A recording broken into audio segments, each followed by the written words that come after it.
শিশুরা পড়ালেখা করার সময় মনোযোগ না দিলে মায়েরা কি করবে? এটা বর্তমান মায়েদের জন্য একটি বড় challenge. Welcome to learning round the clock. বাবা মা শিখলেই শিখবে সন্তান।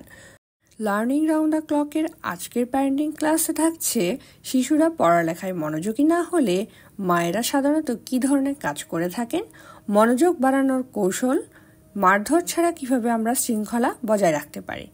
মায়েরা সাধারণত কিছু কাজ করে থাকেন, তাদেরকে চোখ রাগানি দেন, তাদেরকে ভয়ভীতি দেখান, তাদেরকে বলেন মোবাইল বন্ধ করে দেব, খেলতে দেব না, এই ধরনের ভয় দেখিয়ে পড়ানোর চেষ্টা করানো হয়। প্রলোভন দেখানো হয়, পড়া শেষ করলেই চকলেট, প্রিয় খাবার, ঘুরতে নিয়ে যাওয়া, কার্টুন দেখতে দেওয়া, অথবা সহজভাবে বোঝানোর চেষ্টা করেন। অনেক মায়ে বুঝে যায় তাকে মারধর দিলে কাজ হবে না, বকা দিলে কাজ হবে না। সেক্ষেত্রে তিনি সৃষ্টিশীলভাবে বা গল্পের ছলে পড়ানোর চেষ্টা করে। আবার অনেক মায়ে পাশে বসে থাকে পড়ান। তারা বলেন যে পাশ থেকে উঠে গেলে শিশু মনোযোগ দিয়ে পড়াশোনা করে না। শেষ পর্যন্ত অনেকে হাল ছেড়ে দেন, বলেন যে আজকে আর হবে না, তোমাকে আর পড়ানো সম্ভব না। আজকে আমি ক্লাসটি তৈরি করেছি ফেসবুকে একজন চিন্তিত মায়ের পোস্ট দেখে। তিনি লিখেছেন, নিজের রাগ কন্ট্রোল করব কিভাবে? বাচ্চাদের পড়াতে বসলেই অনেক রাগ ওঠে, পড়া না পারলেই আমি মাইর দিই। ফেসবুকে মায়েরা যখন চিন্তিত হয়ে এ ধরনের কোনো পোস্ট করে তাতে হাজারো কমেন্ট থাকে।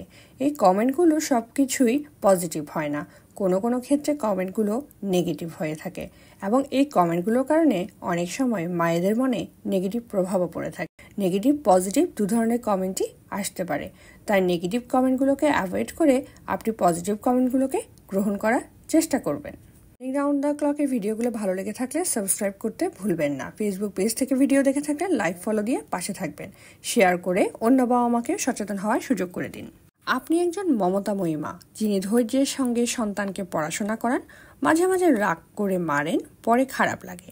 এটা খুবই স্বাভাবিক একটি অনুভূতি। তবে মারধর ছাড়াও আপনার সন্তানের মনোযোগ বাড়ানোর কিছু কার্যকর পদ্ধতি আছে। তাহলে চলুন দেখি আমরা শিশুর মনোযোগ বাড়ানোর কৌশলগুলো। পড়ার সময়কে ছোট ছোট ভাগে ভাগ করতে হবে, শরীর চর্চা ও বিরতি দেওয়ার ব্যবস্থা রাখতে হবে, ইতিবাচক প্রেরণা দিতে হবে, চিত্র বা তালিকা ব্যবহার করে পড়াতে হবে, নিয়মিত রুটিন তৈরি করতে হবে। পড়ার সময়কে ছোট ছোট ভাগ বলতে একসাথে সব পড়া না পড়িয়ে সেই পড়াগুলোকে ভাগ করে করে পড়ান। তাকে বাংলা, ইংরেজি, গণিত একসাথে না করিয়ে সাবজেক্ট অনুসারে সময়টাকে ভাগ করে নিন। এভাবে পড়ার সময়কে ছোট ছোট ভাগে ভাগ করে দিন। শরীরচর্চা ও বিরতি দিন। পড়ার মাঝে ছোট ছোট বিরতি দিন, যাতে শিশু কিছুক্ষণ হাঁটাহাঁটি বা খেলাধুলা করতে পারে। এটি মনোযোগ ধরে রাখতে সাহায্য করে। ইতিবাচক প্রেরণা দিন। পড়া শেষ করলে ছোট পুরস্কার দিন, যেমন প্রিয় খাবার বা অতিরিক্ত খেলার সময়। এটা শিশুকে উৎসাহিত করে।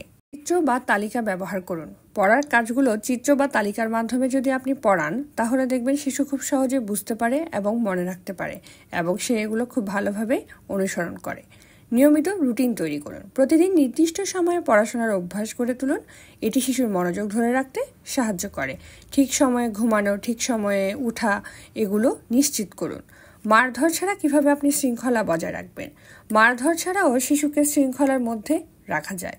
আলোচনার মাধ্যমে বোঝানো। শিশুর সঙ্গে কথা বলুন, তার অনুভূতি জানুন এবং বুঝিয়ে বলুন কেন পড়া গুরুত্বপূর্ণ। উদাহরণ দিন। আপনার জীবনের ছোট ছোট অভিজ্ঞতাগুলো তাকে গল্পের মাধ্যমে শেখান। সীমা নির্ধারণ করুন। পড়ার সময় মোবাইল, টিভি বন্ধ রাখুন। যখন তখন মোবাইল, টিভি দেখার থেকে বিরত থাকুন, যাতে মনোযোগ বিঘ্নিত না হয়। শিশুকে কোনো কারণে আপনি আঘাত করে ফেললেও নিজেকে ক্ষমা করতে শিখুন। মা হিসেবে আপনি সর্বোচ্চ চেষ্টা করেছেন। মাঝে মাঝে রাগ হওয়াটাই স্বাভাবিক। নিজেকে দোষারোপ করা বন্ধ করতে হবে। পরবর্তী সময়ে পরিস্থিতি আরও ভালোভাবে সামাল দেওয়ার জন্য চেষ্টা করুন। নিজেকে ওভাবেই তৈরি করুন।